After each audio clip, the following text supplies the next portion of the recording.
I'm your host, Scott Norton, and welcome to At Large. On this show, I talk to world-class creatives who use business to bring their ideas to life. We'll hear about their creative practices, their most interesting stories, and the lessons that'll inspire you the way that they've inspired me. My guest today is Amanda Hesser, former food editor of the New York Times Magazine and author of the essential New York Times Cookbook. Amanda is co-founder and executive chair of Food52. Food52 is a recipe website and marketplace founded in 2009 for people who put food at the center of their life. Amanda has a reputation for being ambitious and hard-charging, but she's one of the most conscientious people I know. We'll hear how Amanda rose from being hired as a journalist at the Times despite having no classical training as a writer, to building and selling her own business for $100 million to private equity that she leads to this day. Please enjoy my conversation with Amanda and prepare to be very hungry by the end of this episode. Amanda, it's so wonderful to be here in New York with you. Thank you. I'm so glad to be here with you. It's great to have a chat with you. And it's wonderful because I've been a Food52 user since probably right as it was launching. And I've always loved Food52, both aesthetically and also just functionally, because as you know, I love to cook. I'd love to start kind of in medias res when you were on your world tour and you were in Europe. Oh, wow. Okay. Mm-hmm. And so you spent some time working at a traditional bakery in the Black Forest of Germany. Mm-hmm. That then led you to live, I believe, in a chateau in Burgundy. Or was it Bordeaux? It was Burgundy. There were a few steps in between, but yeah. In Burgundy, you decided to pitch and write a book. So tell us a little bit about what brought you to this place in Europe and what was that experience like for you? I went to college and studied economics and finance and was really lost. And I found myself by starting to work in restaurants and bakeries. And so I ended up going to Europe after college. And you mentioned the one that I worked in the Black Forest. I also worked in Switzerland. I worked in Paris. I worked in Italy at a restaurant. I moved around. I worked mostly in bakeries, but also restaurants. And I wanted to go to cooking school, but I didn't follow a conventional path, which of course was a signal to what my career would be like also. And I wanted to go to La Varenne, which was at a chateau in Burgundy. I applied to be a stagiaire, which is essentially an intern for the owner. And being her intern meant that I cooked meals for her and her family, and I helped her on whatever project she was doing. And she happened to be a cookbook writer, so she was writing cookbooks when I was there, or a cookbook when I was there. And so I got exposed to the world of food writing.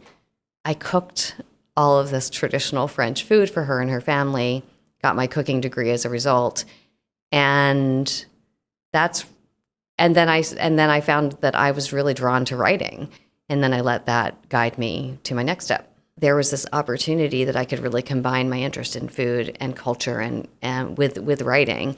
It intrigued me. And so I just gave it a try because I didn't really have fear.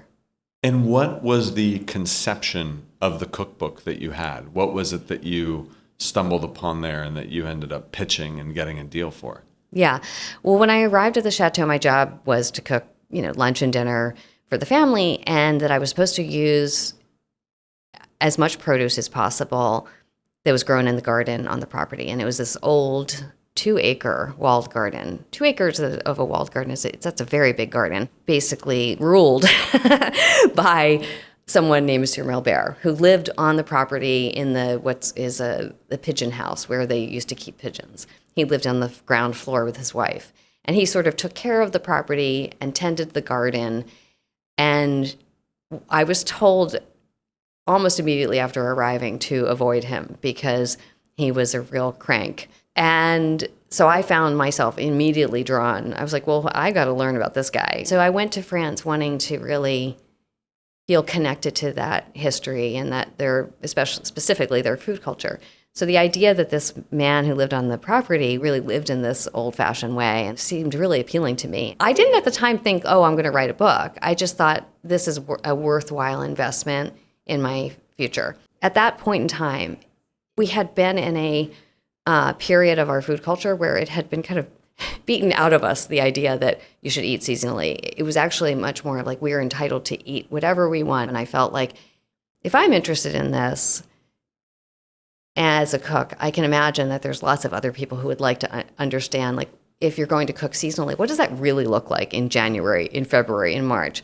And so I felt like I could, as a cook, write a cookbook that was very disciplined about cooking only what was in season, provide those recipes for each month, while also telling this narrative about getting to know Monsieur Maubert, learning from him, learning, what it's like to really live from a garden, and going, sort of doing a deep dive on French cooking. Fast forward, you're back in the States. Mm-hmm. You're now a published author, and you're planning to move to Los Angeles from, was it Pennsylvania? From Pennsylvania. And you kind of on a lark take an interview with the New York Times. Yes. Thinking, I'm in an interview with the New York Times because they're building up a food section, dining in, dining out. Yes. And I'm probably not going to get this job, but I'm going to interview anyway. Mm-hmm. And you end up getting the job. Yeah. Which I still can't believe, actually. And so you've published one book. You have no classical training as an author, but you're clearly talented and have great sense and great chutzpah. And they give you a job offer. What was it like to land at the Times? What do you think they saw in you? I think they were intrigued by the fact that I went to Europe. I think they were looking for someone who would not only, know how to cook so they could write cooking articles, but who also could be a reporter and who was resourceful and could figure out who to talk to, where to go for information, and who was unafraid. Right. And in those 6 or 7 years, you rose from being a staff writer to, what was your title or your designation? Oh, I was a features reporter for that period of time when I was at the newspaper. After a while, I asked if I pitched to the editor of the Times Magazine, Jerry Maserati, if I could be the food editor. He said yes, so I got that job, and I redesigned the food pages in the magazine. And I also helped them launch one of the tea magazines. What did you learn in terms of the craft of journalism when you were there? What are some quick lessons that you learned about actually how to be a journalist and write for an audience for a publication with the standards of the Times? You can't be a journalist if you're not curious. And so recognizing that and really leaning into it and being unafraid to ask questions and keep asking questions and keep finding, the right people to talk to. But I think the thing that, and I had, an editor who really helped me understand this, which is, your job is to see ahead. When you're at a place like the Times and you're writing about food is you want to see all that's happening in the world and connect dots for the readers, right? So you're doing the work of sort of distilling all the noise and then saying, here's what you should be paying attention to. And here's why it matters. I've said this before, but I really think training as a journalist is amazing training for being an entrepreneur. Because as an entrepreneur, you spend your time, first of all, you're creating a company because you are seeing ahead of what people are going to want or need, and you are distilling that basically into the foundation of a company that will serve that need. But in doing so, you're also having to figure out who are the best people to talk to get what you need done, doing it as efficiently as possible, and on as small of a budget as possible.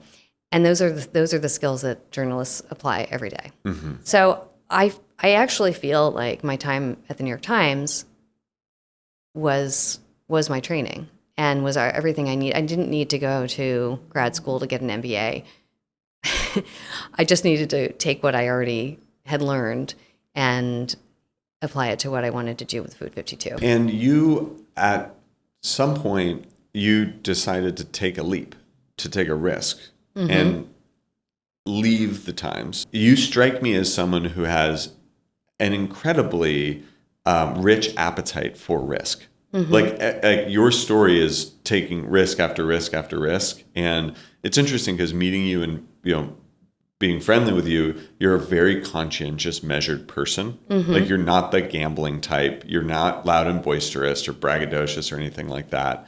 You're very even keel, to at least like my reading. But you've got an incredible appetite towards risk. So tell me about, like, especially as a young person in this job that had security, notoriety. To your point, they were platforming these writers and asking people to develop their own voices. How did you think about the risk reward of leaving the nest?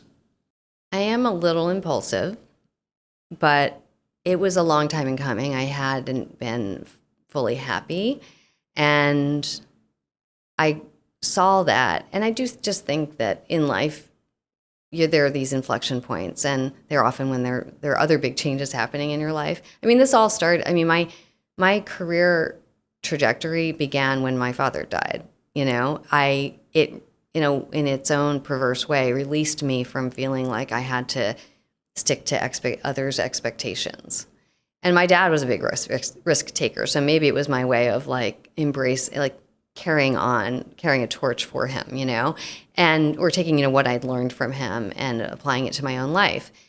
And my husband and I had twins when I was at the Times Magazine, and it was my first break from work, you know, since I had started at the Times. I could see, I was yearning to create. And I also had this other idea that had nothing to do with food also, and it was really a technology business idea around tying together the threads of your life that are being recorded digitally, like, you know, the music you listen to, the photos, the news you read, all of that into a dynamic. Of course, AI would have been very handy for this then. Snapshot of your life that you could look at as a day, you know, a month, a year, or whatever you wanted. And I became really obsessed with this idea. And it's very actually aligned with a lot of things in my career. Like, I was talking about this kind of incessantly, and I thought, well, maybe I could leave, like I could go part-time at the New York Times, and then I could do this on the side. And my husband was the one who said, you can't, like, that's never going to work. You're never going to give the Times the attention it deserves, and you're not going to give this idea the attention it deserves. They were doing buyouts at the time. And so he said, why don't you do a buyout? And tell us what a buyout is. A buyout is when a company wants to reduce its staff without having to do a layoff, where it allows... It's a voluntary severance. It's a voluntary severance. And they were offering, I want to say, 2 weeks pay or 3 weeks pay for every year that you had worked. I could have stayed at the Times for ever. You know, I mean, it's a company that really does support that still. But like, sure, I had sort of hit the ceiling of things that I could do. You listened to the cosmic message, which is you had something inside of you that needed to come out, and you needed to take this leap. Yeah. And something was going to come out. It was not linear. I left the Times. I pursued this other non-food related startup idea. I found 2 co-founders who were technical co-founders because I knew I would need that. Spent a year working on prototypes. We built an app for Twitter back when Twitter had apps. We did a lot of cool things, actually, and I always think of it as my startup grad school year because I pretty much spent all of the money that I had from my buyout.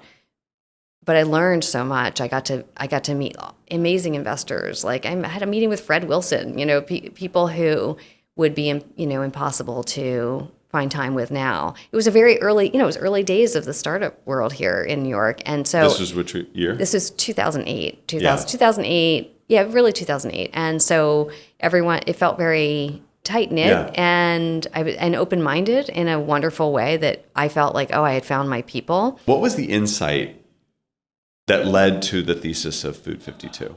I think that really pushed my co-founder Meryl Stubbs and me to create the company was that here we were, 2 people who loved food. We were immersed in it professionally, personally.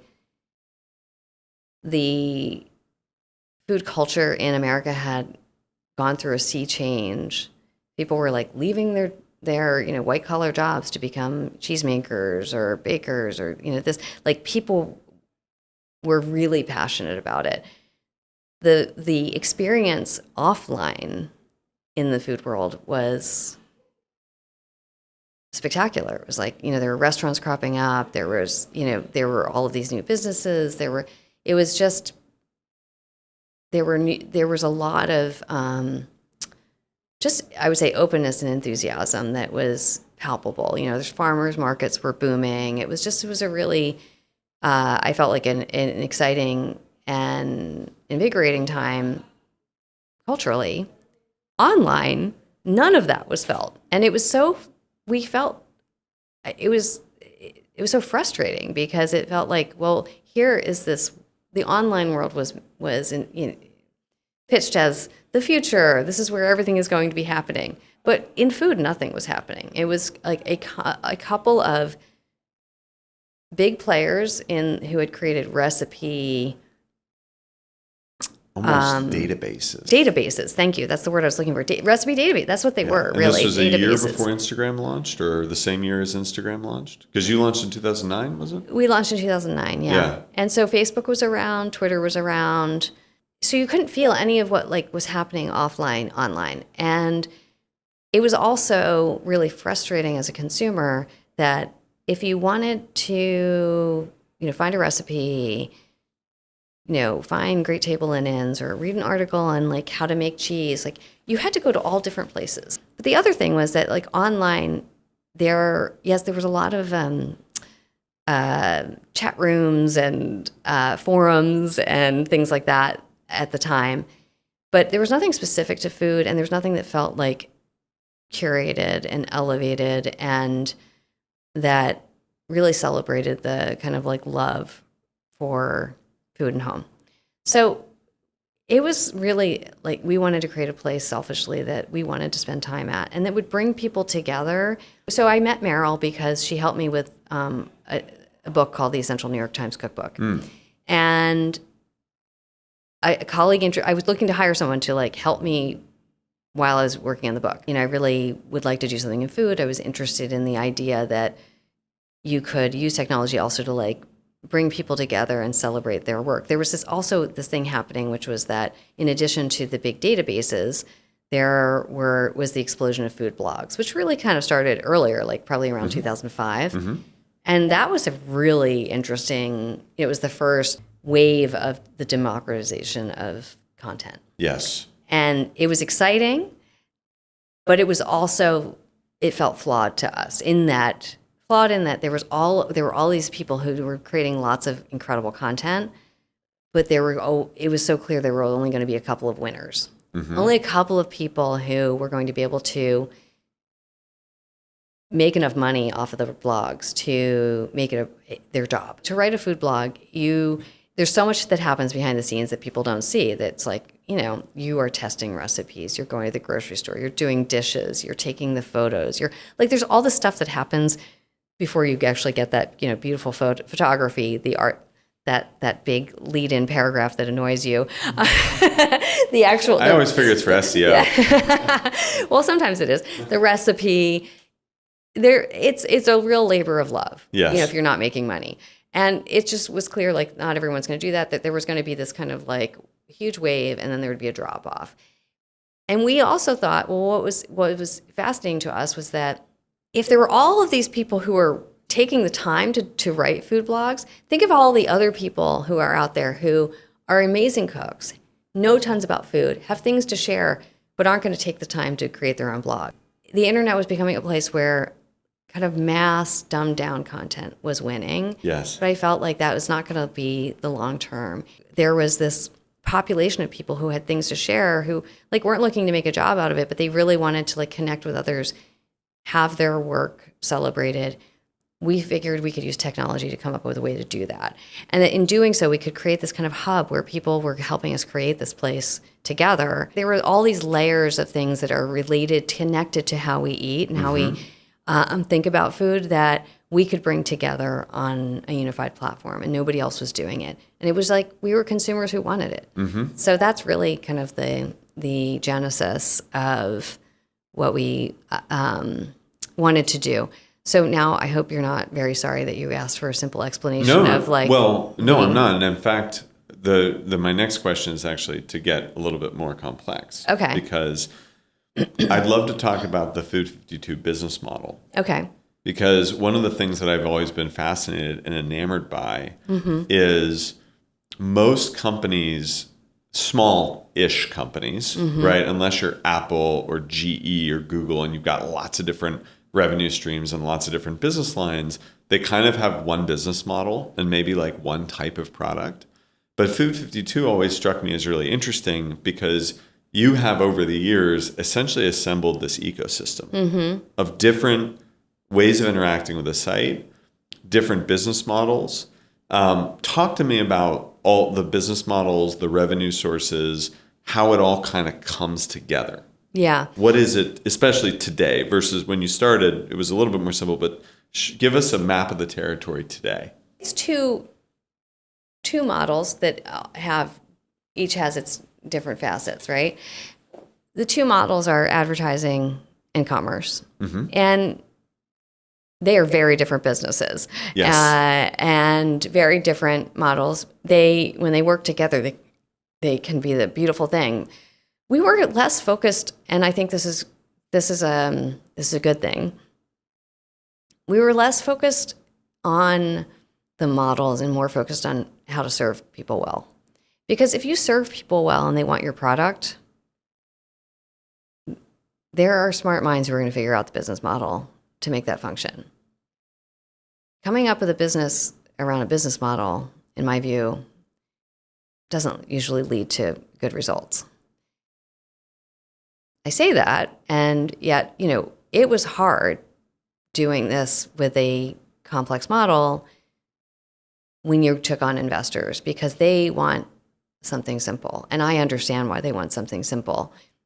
And we did not deliver something simple. And I think that, so it was hard for us to raise money because every single investor meeting was, well, but really, are you a commerce company or are you a media company?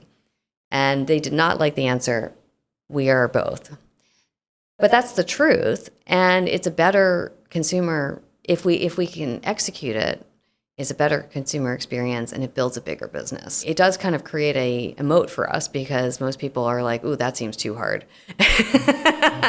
But I always say, and I really believe this, that like nothing worth doing is easy. Right. And I do think that in the world of, I would say the startup culture, sometimes it's amazing, especially in consumer startups. Like the consumer actually gets kind of forgotten. Absolutely. They're kind of treated like a widget. Like they're a number. Oh, this will activate them. But like people don't want to be activated. They want something that pleases them and that like helps them in their lives.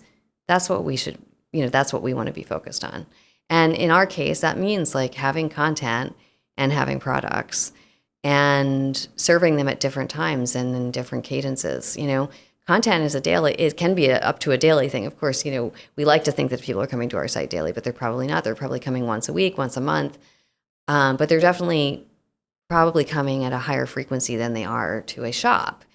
But we've always believed that if we could help people understand that we're here to support them in both, then when they need a recipe, they're going to come to us. And when they need a new platter to put their turkey on, they're going to come to us also. What's interesting is like if you do look at the most successful consumer technology startups, like Google figured out how to organize the world's information for free, and then a few years in figured out how to bolt an advertising business model onto that, right?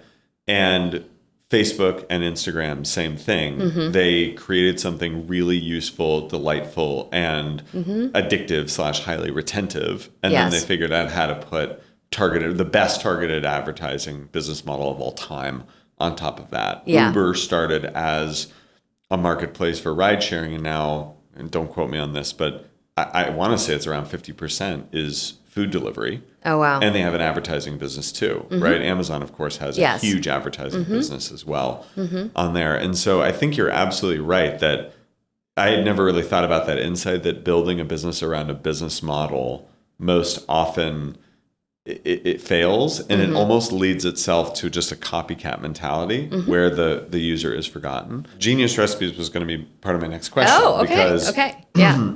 Genius Recipes, which I love the name, you make a statement to say you do not need to be a genius to make these recipes. That's right. Part of what makes them genius is their simple elegance.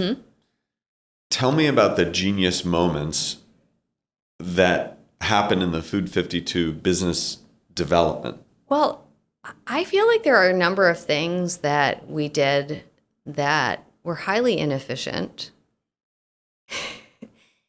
but that made people care about our brand. And I've learned so much from them. We used to do this. It beats the hell out of efficient activities that make people don't care. Yeah. Because there's so much marketing out there and so much product development out there that are highly efficient, but ineffective. Yeah. Right. Yeah. And inefficient but effective, that's great. I'll take as a business owner and as an investor, you'll take that all day long, right? Yeah. Because effective is the hard thing. And so to give you a couple of examples of things that I feel like we did that made a difference. So we used to run this tournament of cookbooks called the Piglet. And we did it. It was a bracketed tournament. Super labor intensive. The idea was you had 16 cookbooks, and then we went to famous people who had some connection to food or some interest in food, but they were often not necessarily. Sometimes they were chefs. Sometimes they were the first year I think we got Nora Ephron and Gwyneth Paltrow, and we had playwrights. We went to across culture and found really interesting people who we loved. So the idea was you have to cook a couple recipes from two books that we send to them, and then they advance one to the next round, just like a traditional bracketed tournament. So the winning cookbook it has to go through 5 rounds. So it's a real vetting process, actually. It's New York Times level journalism is what you're describing. Right. Yeah. But corralling really busy, well-known people to get the books into their hands, follow up with them, make sure they actually cooked for the book, then get their write-up about it. Oh my gosh. And then schedule all of these things. We would run it for one a day, one decision a day for 14 days, and then we would announce the winner at a big party. We just did kooky stuff. No piglets were harmed. Right. I hope in the making of No this piglets were contest. harmed. Yeah. No, they had minders, and that's the kind of stuff. We created a cookie truck where we went around Manhattan and just gave out cookies, and it was 2 cookies. One was a recipe that Meryl came up with, and one was one that I came up with. And people could vote by going on Twitter and saying I'm Team Meryl, I'm Team Amanda. I remember that. Yeah, I lost, which was really annoying. Oh, sorry to hear that. But we did that as a way to also, it was just a way. It was joyful. Yes, puts a human face on it. Yeah, puts a human face on it. Gets people to remember Food52. Yeah, but there's the classic Paul Graham, do things that don't scale in order to scale. Yeah. Well, Paul Graham, speaking of, his founder mode, have you read his founder mode piece, which of course. Yes. Can't get away from founder mode. Oh, sorry. Are you tired of talking by about all it? means, by all means. But I read that piece and I just thought, yes, exactly. One of the things that when I was thinking about coming to talk with you today, is I was thinking about how often people kind of have an opinion about how, as a founder, I should be or have been spending my time, and things that I shouldn't be spending time on. And I think he squashed all of that, right? And founders know what they should be spending time on. They know the things that make their business special. And I think that was something that Meryl and I think, we were really good at ideas and coming up with fresh approaches to things, and doing things that were unconventional and surprising and delightful. And I think that's why we're on the map. And something you haven't really mentioned is actually strong and consistent art direction. Mm-hmm. Because food is highly aesthetic. Yes. And what the food blogs did not have, and even to some extent what Instagram didn't really have, and what the database sites didn't have, was a consistent, homey, yet well presented aesthetic, right? Like you really feels like shots from a home restaurant, basically, on Food 52. And so you packaged it and presented it in a way that allowed everyone to like just turn their cooking up one notch to that like home restaurant feel. Yeah. It's funny.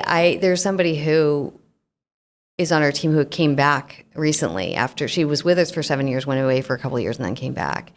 And she often is saying to me and others, like the look, the brand is everything here. Oh yeah. It's like, because like if you look at I think our recipes are great, but you can find great recipes in other places now. Oh, yeah. If you look at our products, like there are products that are exclusive to us, but many of our products are not. And in fact, there are some products on our site you can get on Amazon, but people shop with us for a different reason, right? They're shopping with us not because of like speed of delivery or price. They're shopping with us because it's a feeling that they want in their lives. We actually shot all of the photography for the first couple of years in my bedroom because that was where there was the best natural light. And so every Tuesday, like I'd have to like kind of clean up my room, clean up my house. Everyone would pile in. We'd cook in my kitchen, run things down the hall into my bedroom, and shoot there. And made the best of it, given the means that we had. And I think it was worthwhile because we created a look that was really fresh at the time. Yes, absolutely. Yeah. So let's continue the business model conversation. Let's talk about M&A because it's pretty rare for companies of your size to pursue M&A as a concerted strategy. Yeah. And yet you've decided to do that. So tell us about the logic of how did you think about first acquiring companies, and how do you actually evaluate companies to buy? We started selling Dansk, which is a company that was created in 1954 in America. Actually, a lot of people think it's a Danish company, but it's not. It's an American company.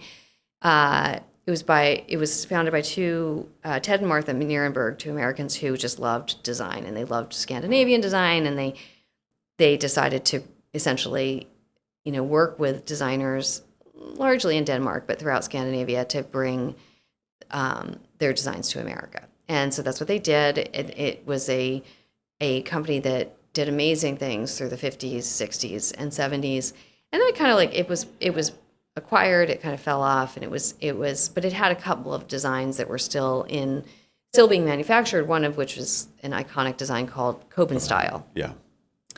And these are, this is this enameled steel pots and pans and baking dishes, some with wood handles and some with this kind of crosshatch handle, which it's kind of its signature look.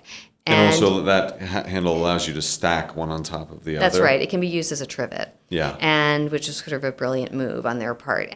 I think around 2018, the company it was Lennox, who was selling Dansk, somehow approached us as a wholesale partner. And we started selling Dansk. It immediately took off. It became like a bestseller for us.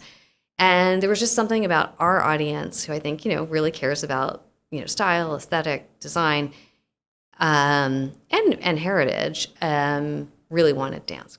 So we were one of their biggest accounts, and I happened to run into somebody who was on their board at a tech conference lunch, and he said, "Oh, Dansk, we love you because you guys like sell so much of our stuff." And I was like, "Oh, that's so great," and we had a nice chat.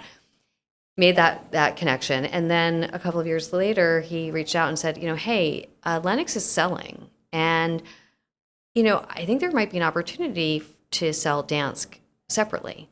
And so he made the connection to the CEO of Lennox, a wonderful person named Mads Ryder. And there was a private equity company that was buying Lennox, which was a suite of brands, including Dansk. Dansk was like by far the smallest. And Mads, who came from Denmark, loved the brand and felt like this would be a way to really preserve it by selling it to a company that was really going to kind of fully embrace it, as opposed to it being a tiny part of a suite of brands. Mm-hmm. So he tried to make that happen. We made a pitch. We just decided, we felt like, this is an opportunity to buy this heritage brand that has a lot. I knew it had so much. It had this big archive of designs that were not being currently. You could reissue. We could reissue them. We could It was just like I feel like from growing our own brand and seeing how like creating a brand that had like strong values, really strong design aesthetic, and it was like really a genuine. That those brands are few and far between. And so coming across one like Dansk that has been around for literally many, many decades, like this was this rare opportunity. So I talked to TCG, who is our private equity investor, and they were all in on it. This was something also that we could acquire off of our balance sheet. So it did not require raising money. And we pitched it. The private equity firm, for reasons that I totally understand, they were kind of like, we're trying to close this big deal. We don't want to deal with this other smaller deal while we're doing that. So no, they said no to us. The selling PE firm. Yes. They're the one. No, the buyer. The buyer of Lennox. The buyer of Lennox. So I just thought, okay, deal's over. That is such a bummer. I'm so sad. And then like 2 months passed, and Mads reached out to me. He said, okay, the deal is closed. He said, I think I can make it happen now. And so, they liked our offer. It was just like too complicated. Of course. And so then we like within like a month or two, we bought Dansk. Wow. And it's an amazing brand. It's it is just an like, amazing there's brand. so much like great history to it, and just funny little things like Andy Warhol, before he was Andy Warhol, like he worked at some design firm. He designed like a pamphlet for Dansk, and it's really funny. Oh my gosh. And like, kooky and cool, and like there's just it's a brand that also just that lots of people, even if people don't own Dansk, it's like their mother or their grandparents had it, and so it's like it means something to people. I wouldn't be sitting here today without Dansk. Oh really? I think we've talked about this a little bit.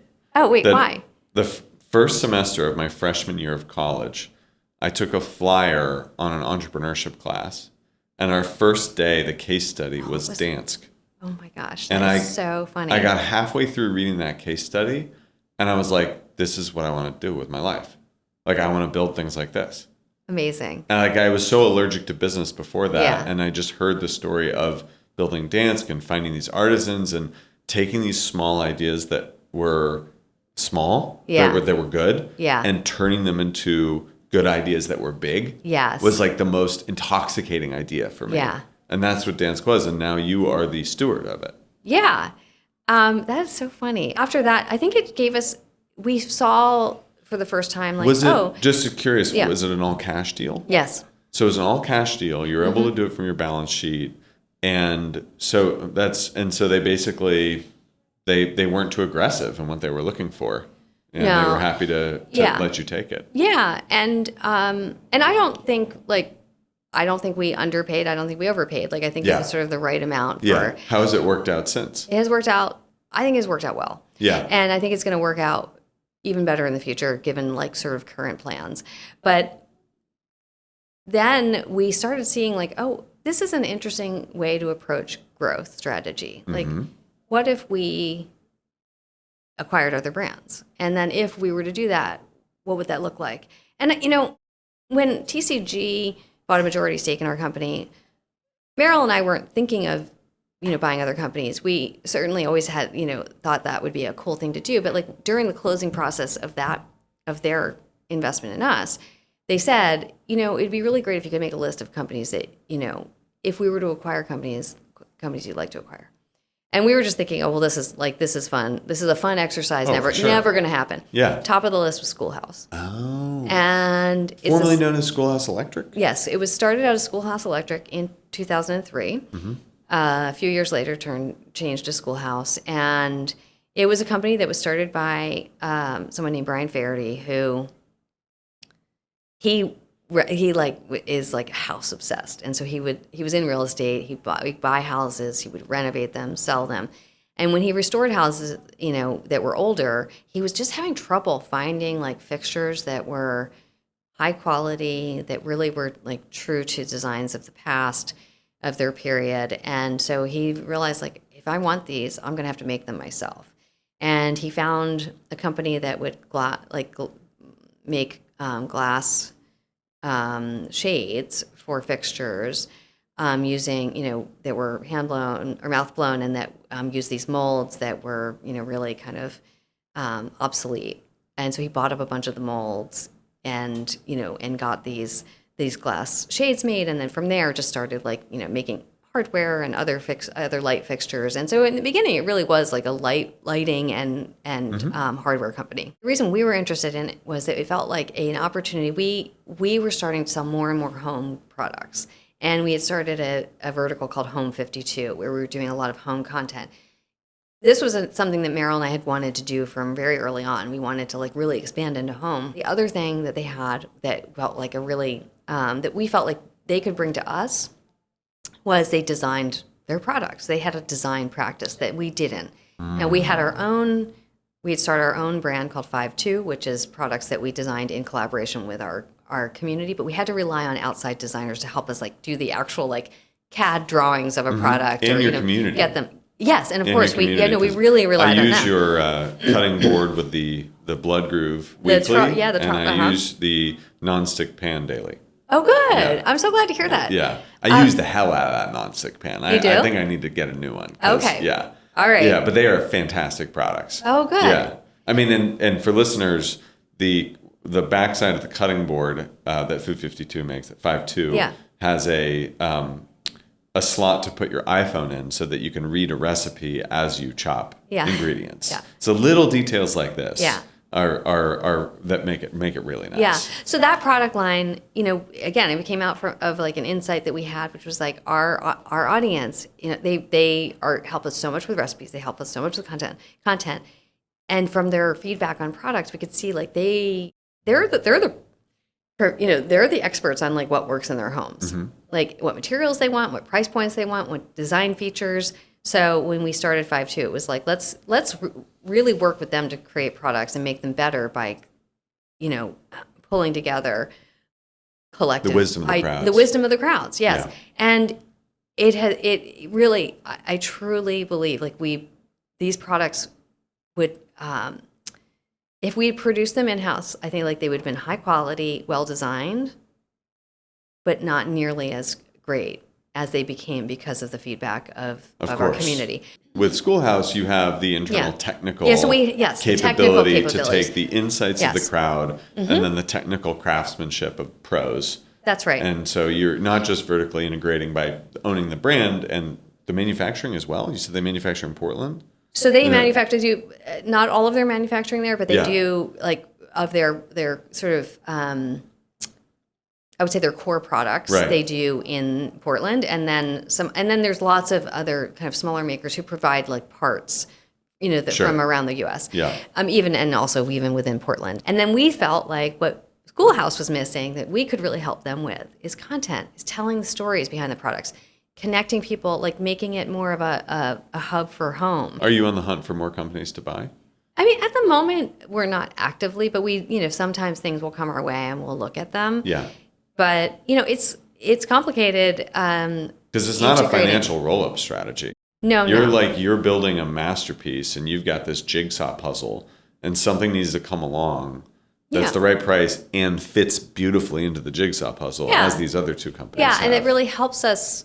It helps the company that we're acquiring, but also makes our company as a whole a better company, Absolutely. And so, I mean, right now we have commerce businesses that are, yes, they are, we're producing and selling things, right? But there's actually a lot of different models under the hood that you so Schoolhouse designs everything in-house and makes and manufactures their products, some in-house, some not. Dansk, it's, we're taking old designs, having to kind of make them, create new drawings for them. Right, for contemporary manufacturing methods. Yeah, exactly. Thank you for putting it more articulately, and then actually sourcing manufacturers. Dansk is not a one product company. It's also uses lots of different materials. Yeah. We need wood manufacturers, we need metals, we need textiles, and then Food52 is this combination of we do essentially kind of drop ship curation where we go. I just got back from a trip where we were it was a sourcing trip. We're not buying much, and we do actually have some inventory, but we don't. For the most part, we do drop ship with our partners. But we build a real direct relationship. We're not a marketplace. So a lot of our products are sold through that model, and then we also are producing our own products, and then we're also doing a lot of exclusive products with partners. So add it all up, there's a lot of different commerce models there. I mean, this is what we talked about at the beginning on. It's a complex a very model, complex and interconnected. Yeah, I mean, there's shared practices among all of them, but it's definitely not a simple business. But it's a business that these are three. I think what we've realized over time is that a lot of the world has become these kind of like mass brands. And then there's brands that really kind of create a connection, a feeling with people, and that's what we do. Like we are creating brands that have meaning in people's lives. That ideally, like Schoolhouse's mission is to create modern heirlooms, right? Things that their kids will, have in their lives, and remember from their parents' homes, and things that are going to last and have meaning, and that it become part of people's stories. And with internet commerce, if you attempt to appeal to the logical box, you'll lose against Amazon every time. Yes, you will. You have to appeal in the emotional box in order to get anything done successfully on the internet, because logical box is just taken care of. Yes. So let's talk about partnering with private equity. Okay. So you in 2019 were a majority of Food52 was purchased. Sold. Yeah. It was yes. by TCG. Yep. Maybe formerly known as the Chernin Group, or also known as the Chernin Group. It is. Yep. And obviously you remain there for a period of time. And you remain there in various roles. I'm still there. In various roles. But tell me, what has it been like to partner with private equity in not selling all of your company and riding off into the sunset, but also just not receiving a minority investment like VC? It's an interesting arrangement and dance, right? That you've sold the majority, but you're still running it and you're still responsible. What's that partnership like? Yeah, it's quite different from venture capital, right? When we sold to TCG, I think we had at least a dozen investors of varying sorts. Some were angel investors, some were... It's actually not that many, a dozen. I mean, maybe it was more. Maybe it was more like 20. Yeah, it isn't. I know it's not. It wasn't actually because you had only crazy. raised, I think, 13 million in equity. That's right. Which is remarkable, but like for operating for 10 years, I mean, companies now that have attempted to do similar things raised 100 or more, right? So you're very capital efficient.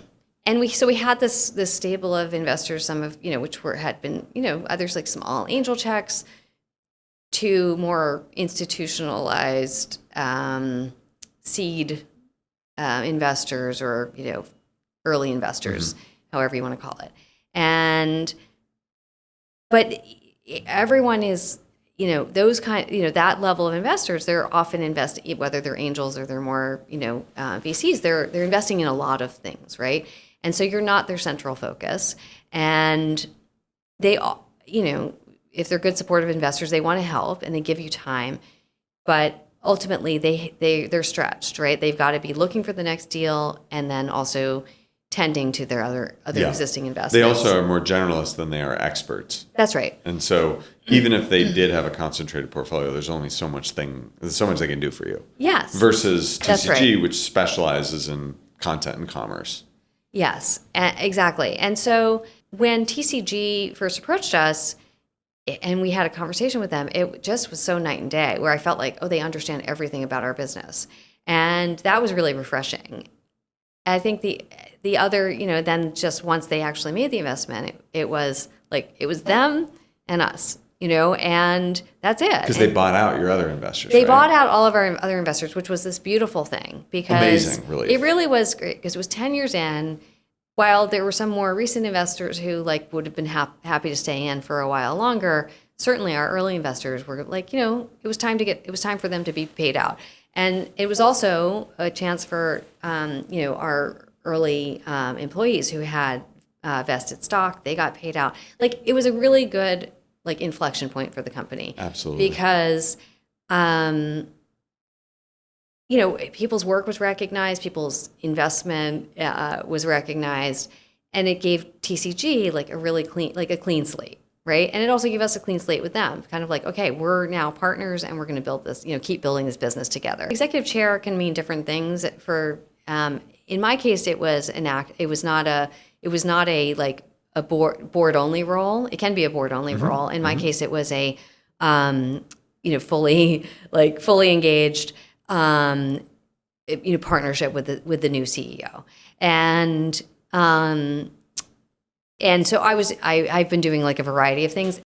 We brought on a second CEO this summer, Erica Ayers Bodden, who came from Barstool Sports and who had actually been an early advisor for us shortly after TCG, actually when TCG invested.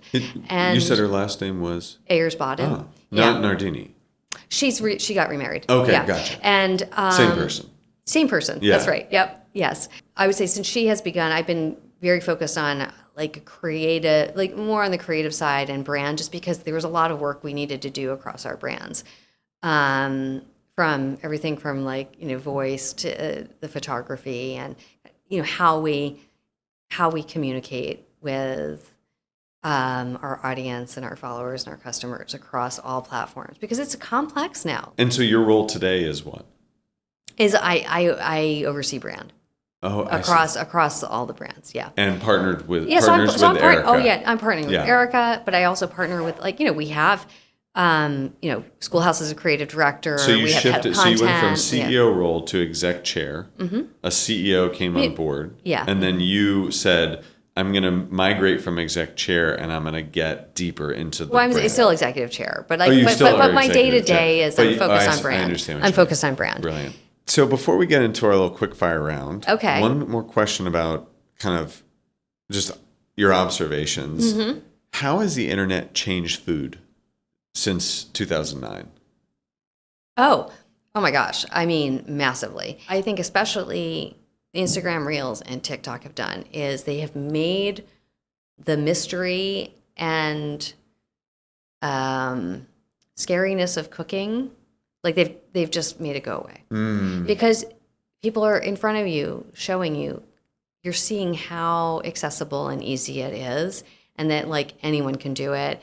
And they make it appealing, and also because of the fast clip of the videos, it seems so easy, right? Of course, we all know that it's maybe there's a lot more to it than that, but still, they've made people feel like they can do it too. Yes, and they've also I think there's just been a flood of it's just it's this mashup of all cuisines.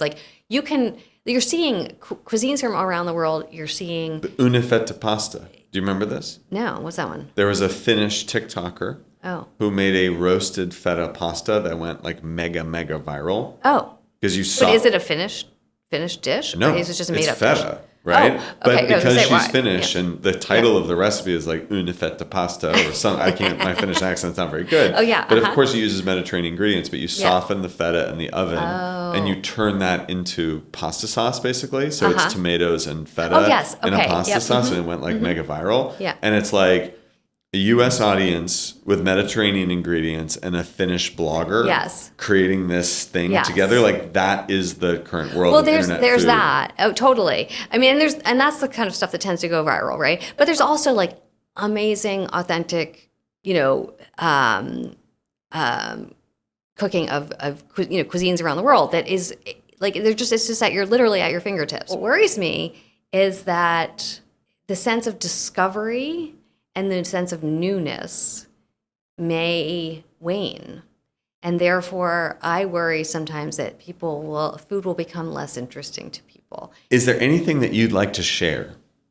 Lessons you'd like to impart, things that have been on your mind that you want to make sure that you have a chance to talk about? I learned the hard way was that when you're first starting your company, even for many, 5 years, most of the people that we were able to hire were kind of the mission, they wanted a company that had a mission. They believed in the mission. They understood it. They came to us because of it, right? And they came with passion and not necessarily expertise. But many of those people became incredible experts at things within the company. You get to a certain scale, and then you are, just by the nature, you end up hiring people who aren't necessarily, they're coming because they bring in expertise. Most people aren't going to come to choose to work at your company if they don't care about it at all. But they won't have the same level of passion. They won't have the same level of They're more technicians. Loyalty. And technocrats. Exactly.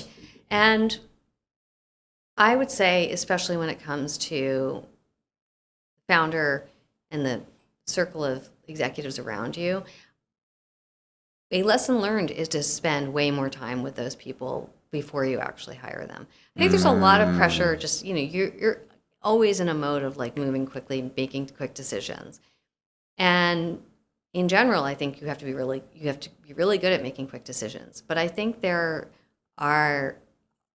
it's a time investment that's well worth it, because these key hires will have such an impact on your business. And as a first-time entrepreneur, you don't really realize that most executive hires do not work out. They don't work out. I think more of them might work out if you spent more time with people, because I think you would see their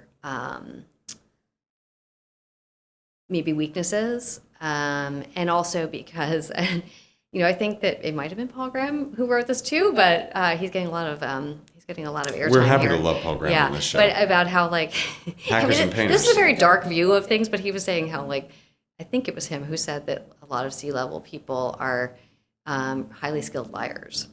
And that was in the Founder Mode essay. Was that in it? I'm pretty sure. Yeah, and it's not untrue in some cases, and I think you would find that if you spent more time back channel reference checking, and also just spent more time with someone. And I think I'm just saying that because I think that that's a hard lesson when you hire people and they're not the right fit, and especially with sort of key executive hires, I think that that's something that it's just a hard lesson. Now we are at large and off the cuff. Okay. So quick fire round here. Okay. So I have a section called Everyone's a Critic. Okay. Do you love it? Do you hate it? Underrated, overrated, properly rated? Air fryers. Overrated. Overrated. Great.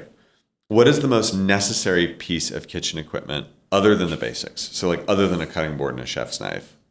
A whisk. A whisk. Beautiful. Mine is tongs. I love tongs.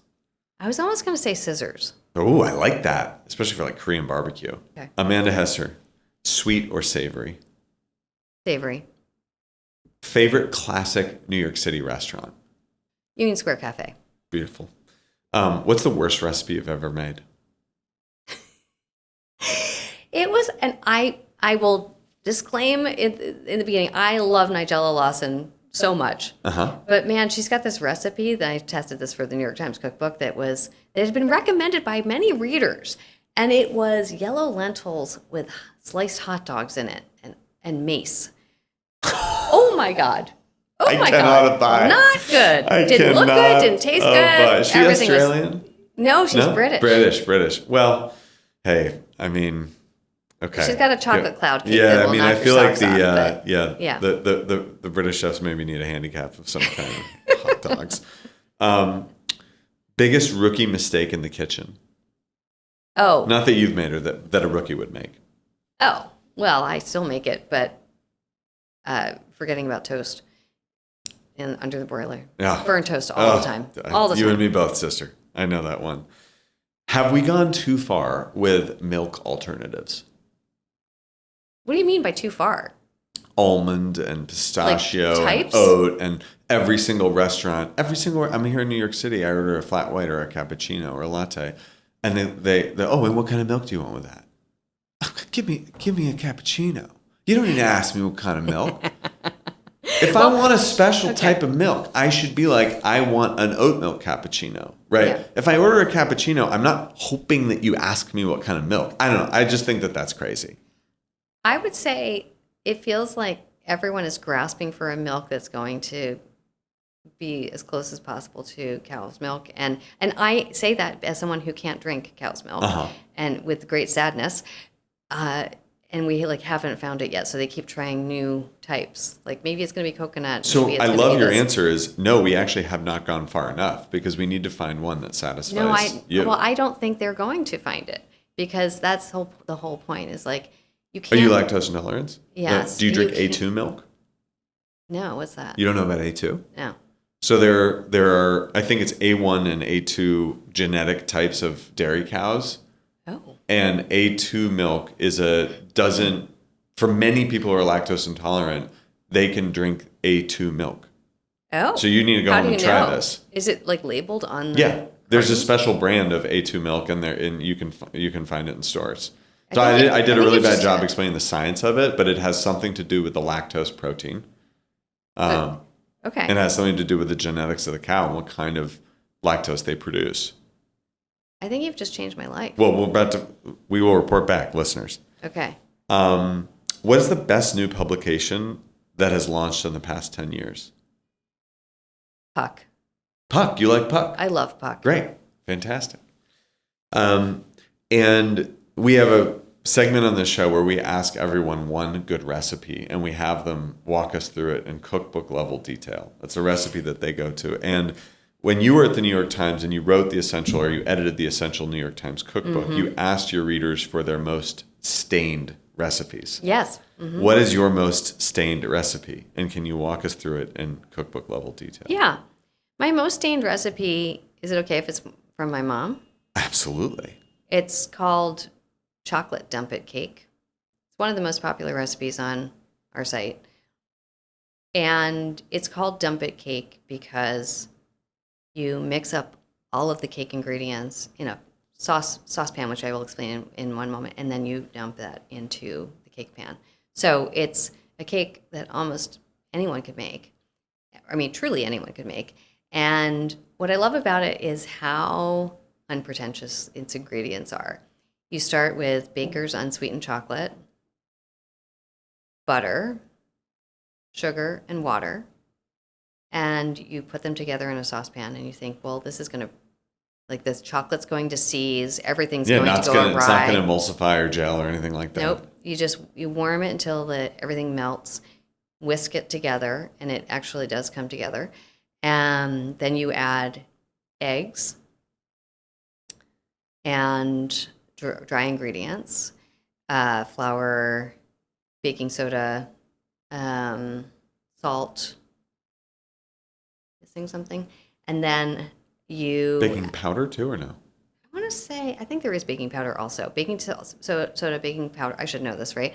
And because I've made it 78 times, even probably more. But then you whisk that into the pan, and it's a very loose batter. It's almost liquid, right? Because you have water in it. It's very damp, and then you pour it into a tube pan, and you use a tube pan because you need air to go up the center. Otherwise, it's such a wet batter that in order for the center to rise, you have to have heat around. Yeah, it's a surface area to volume equation. Thank you.